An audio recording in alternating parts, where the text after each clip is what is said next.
अस्सलाम वालेकुम दोस्तों, बेबी बाऊजी बहुत ही अच्छा बन चुका है। आने वाली एपिसोड में हम ये भी देखने जा रहे हैं समन जो को है अपनी वाला को कोई भी सच्चाई नहीं बताती।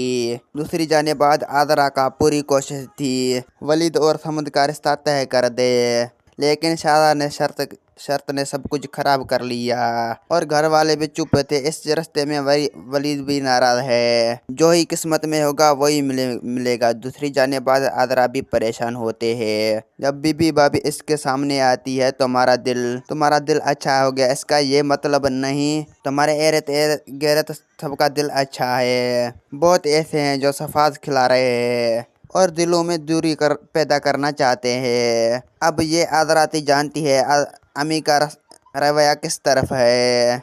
सारा पर इससे पहले दिन से शक है। उसके आने के बाद ये सब कुछ शुरू हुआ।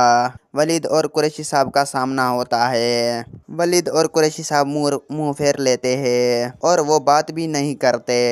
इस बात में वलीद काफ़ी ज़्यादा परेशान भी हो जाते हैं। वली कहते हैं समद की शादी कभी भी नहीं हो सकती, वही साहब की बीमारी सी वजह से। सहारा ने बड़ी कोशिश की। दोस्तों, मेरा वीडियो आप लोग की अच्छी लगी तो वीडियो की लाइक और चैनल को सब्सक्राइब लामी करना। खुदा हाफिज़।